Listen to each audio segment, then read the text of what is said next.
নমস্কার বন্ধুরা, কেমন আছো সবাই? বেঙ্গলি কুকিং আর লাইফস্টাইলে তোমাদের স্বাগত জানাই। আজকে নিয়ে চলে এসেছি চটপটা একটা রেসিপি। এই রেসিপিটি বাচ্চা থেকে বড় সবারই কিন্তু খুব প্রিয়।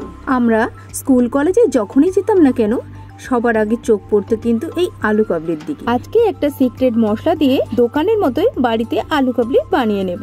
তো চলো, প্রথমেই দেখতে পেলে দুটো সিদ্ধ করা আলু নিয়ে নিয়েছিলাম, তার সাথে নিয়ে নিয়েছি কাঁচা ছোলা, বুট সিদ্ধ আর তেঁতুল গোলা জল। 4-5টা শুকনো লঙ্কা শুকনো খোলায় ভেজে বিট লবণ দিয়ে একসঙ্গে গুঁড়ো করে একটা পাত্রে রেখে দিলাম। আর যে আলুগুলো সিদ্ধ করে রেখেছিলাম সেইগুলোই দেখো ছুরির সাহায্যে ছোট ছোট করে কেটে নিচ্ছি আলু কাবলি শেপ দিয়ে। আর দেখো দুটো কাঁচা লঙ্কাও কেটে নিচ্ছি তার সাথে। তোমরা যে যেরকম ঝাল পছন্দ করো সেই অনুযায়ী লঙ্কাটা কিন্তু নিয়ে নেবে। আর যে শসাগুলো কুচিয়ে রেখেছিলাম সেই শসা কুচি দিয়ে দিলাম, টমেটো কুচি, দিয়ে দিলাম পেঁয়াজ কুচি, বুট সিদ্ধ, কাঁচা ছোলাটা চাইলে তোমরা সিদ্ধ করে নিতে পারো, তবে আমার কাঁচা ছোলাটা বেস্ট লাগে তাই এখানে কাঁচা ছোলার ব্যবহার করলাম। আর যে তেঁতুলটাকে বাটির মধ্যে ভিজিয়ে রেখেছিলাম, দেখো সেই তেঁতুলের বীজগুলোকে ফেলে দিয়ে তেঁতুলের জলটাকে দিয়ে দিলাম।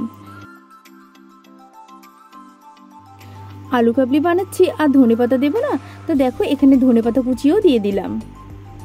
আর যে সিক্রেট মশলাটা বলেছিলাম না, সেটাই দিয়ে দিলাম। এই সিক্রেট মশলার মধ্যে ছিল জিরে, ধনে, মৌরি একসঙ্গে শুকনো খোলায় ভেজে মিক্সিতে গুঁড়িয়ে রেখেছিলাম। তোমরা আগেই দেখেছিলে যে শুকনো লঙ্কাটা বিট লবণের সঙ্গে মেখে রেখেছিলাম, সেটাই দিয়ে দিলাম পরিমাণ মতো লবণ। আর যে বাটিতে তেঁতুল গোলা জলটা ছিল সেই বাটিটা ধুয়ে দিলাম আরও একটু জল। আর হ্যাঁ, এখানে কিন্তু অবশ্যই বিট লবণের ব্যবহার করবে, সাদা লবণ কিন্তু আলু কাবলিতে একদমই ভালো লাগবে না। তো দেখো একটা স্প্যাচুলার সাহায্যে আমি আলু কাবলিটাকে সুন্দরভাবে মিশিয়ে নিচ্ছি। আর কয়েকটা আলু একটু ম্যাশ করে দিলাম যাতে আলু কাবলিটা একটু মাখো মাখো লাগে। সত্যি বলছি বন্ধুরা, আলু কাবলিটা কিন্তু দারুণ হয়েছিল। তোমরা একবার এইভাবে ট্রাই করতে পারো। আমি জানি অনেকেই হয়তো পারো, কিন্তু যারা পারো না তারা এইভাবে একবার ট্রাই করে দেখতে পারো। আমরা কিন্তু অনেকেই বাইরে খাবার দেখি কিন্তু খেতে পছন্দ করি না, তারা বাড়িতে একবার এইভাবে বানিয়ে দেখতে পারো। অসাধারণ হয়েছিল টেস্টটা।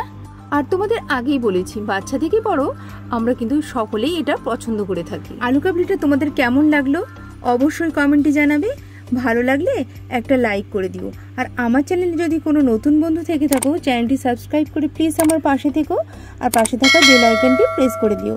তাহলে কি হবে বলো তো, যখনই কোনো নতুন রেসিপি ছাড়বো নোটিফিকেশনটা তোমাদের কাছে পৌঁছে যাবে। সবাই ভালো থেকো, সুস্থ থেকো, সাবধানে থেকো। ফিরছি আবার পরের কোনো নতুন রেসিপিতে।